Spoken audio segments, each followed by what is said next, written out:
I came here, Anascoya Park was a big dirt field with grass growing in it. I remember they set up a bandstand just made out of wood, but you had to sort of walk over the pits and the mounds of dirt and stuff to get to it. I mean, it was very, just let's set it up and do it.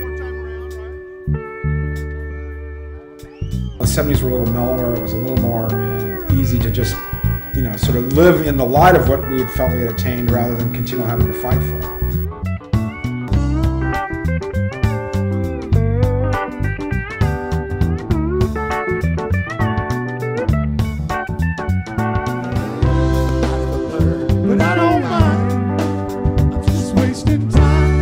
The rebirth of the music scene in the 70s escalated into the 80s. The Bank of America building was rebuilt into a bar called The Graduate, which featured local bands. That's what set IB apart, is that there was always music happening in IB. Local music or bands that, you know, just knew that IB was the party town to stop and play. My first experience with Isla Vista was taking a stroll out in the streets and hearing different music coming from different houses. People were actually having these musical jams in garages, you know, be a drum set, and a bass, and guitar amp, and all this stuff. And then I would go down the street, and there was another one, another garage. A lot of the kids were from Southern California and also surfed or skateboarded or did different kinds of things. And so when they came together at UCSB, it was a pretty concentrated group of creative types who could easily find each other and then, you know, endlessly form and reform bands as their interests changed. That's the cool thing about music, is that's what makes something original, is when you have people with different inspirations coming together and then create something unique. There's parties on Del Quiet today! So go get drunk and get into a fight! When I was playing with the Drunk Fucks, this is, like I said, like 86, 87 to maybe 88, the way that we would play parties on DP is, on Friday night, we would just grab all our band equipment, put in a car and go down to DP and find the first party and show up and say, "Hi, we're the band." And we're like, "We're supposed to have a band?" "Yeah." Then, you know, one of your roommates said they wanted us to play. "Oh, okay, set up over there." And all of a sudden, you know, it was like, who got the band? Well, I don't know. They said you did. No, I did. You know, we weren't one of those bands that had a separation between the crowd and the band. I mean, to us, we were part of the party. You know, it was, you know, the crowd was part of the whole thing. You could walk down DP and there would be a band literally on every single house's lawn, all the way down the 6500 block of DP. Anywhere where there was an outlet where you could set up, people were setting up and they were playing. There were bands that were not very good and there were bands that were really good. It didn't matter how bad you were, as long as there was beer there, you were guaranteed to have people there. If you could advertise multiple kegs, then it was like you could get a lot of people at the party. And so we'd make these ridiculous flyers that were like, sometimes it would just be a picture of one of the guys in the band passed out or something, and it would say soil, 2 kegs.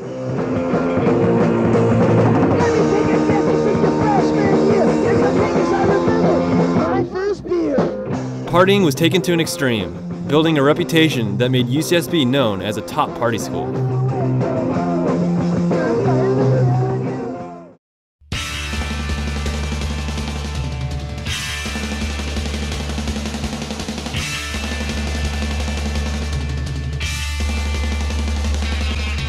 The carefree students often did not know when to stop, as local law enforcement could no longer keep control.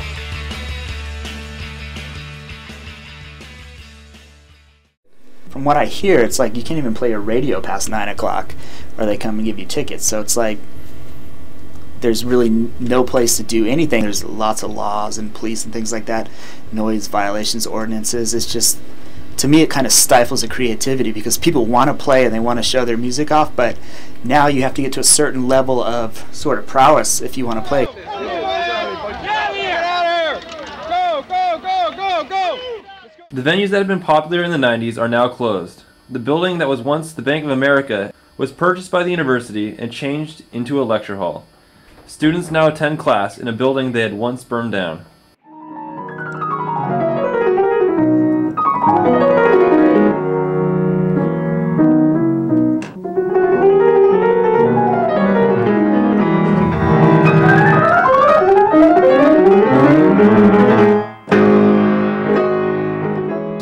classical music, extremely hard to please audiences who are informed. Extremely hard to please. For a lot of people who are drunk on a Friday night, it doesn't really matter, you know, they just want to dance around. Anything that I do outside of UCSB, I have to keep a secret from my piano teacher. And one time he caught me writing this song.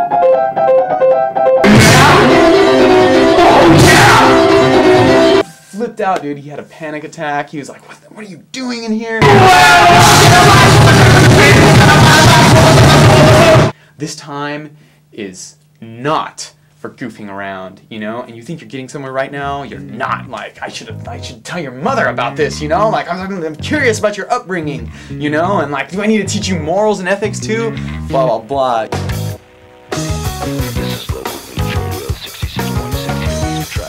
When I get on stage playing the Hairbrain, it doesn't even matter what I play.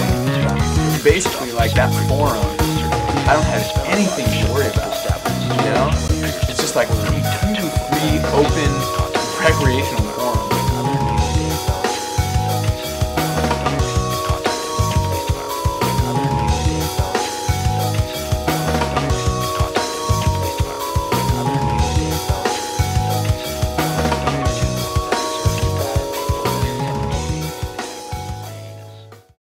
Having a great time. The reggae band, not into reggae, good. The hip hop band, not into hip hop, but good. These guys in here, I don't really know, but good. Everything's I thought today's good. music in the park was pretty hot. It was very enjoyable, very good. Are you having a good time yourself? Oh, absolutely. Awesome!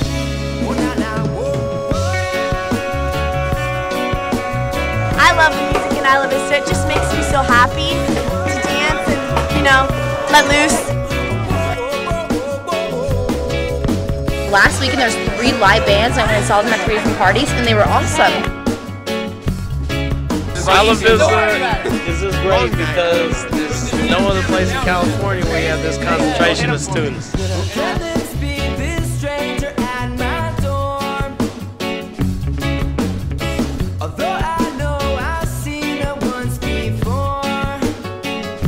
I think historians will look back and think of IV as a great representation of this time and this period, these girls.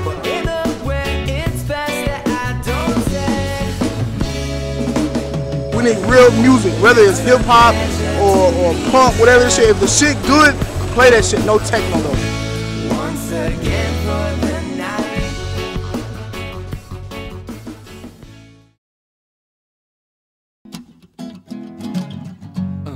Come on.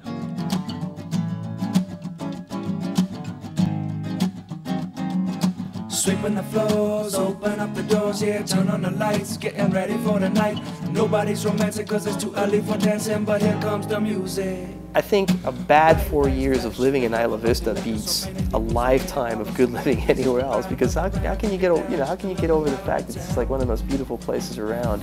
I drove through Isla Vista once, maybe twice over the last 35 years. As I was driving through, I thought this place looks cool, but this is not my place anymore. I cherish the memory of what it was all about and all of the things that we did together. The same 4 guys that played back then have actually kept together in periods of time. The history of IV remains mostly in the memories of all of us that were such a part of it. And the musicians who never met them or didn't even see them just knew, oh yeah, they came from Isla Vista, that's where we are. And it's always been that way. It still is, It's a microcosm there, just people come and go, and it's interesting to look at your little, your stomping grounds, and then to go back and see these other souls and spirits in that house, and you realize, it's just this maturity that you suddenly feel when you drive by them. So I don't think things change too much, the music changes, and that's always just a reflection of what's going on in the culture at the time. There's a kind of tranquility about Santa Barbara.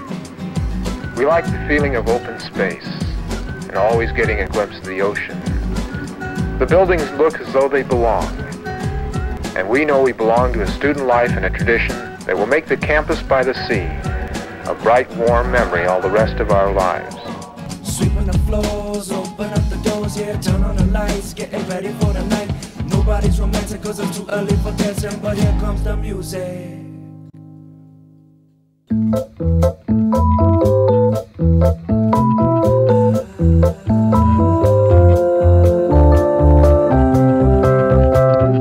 So long, surrealist, it's time to reinvent. Inflict your life upon a weasel. Painted with a fiendish drop of pain, all unconscious in a freeze frame of the brain.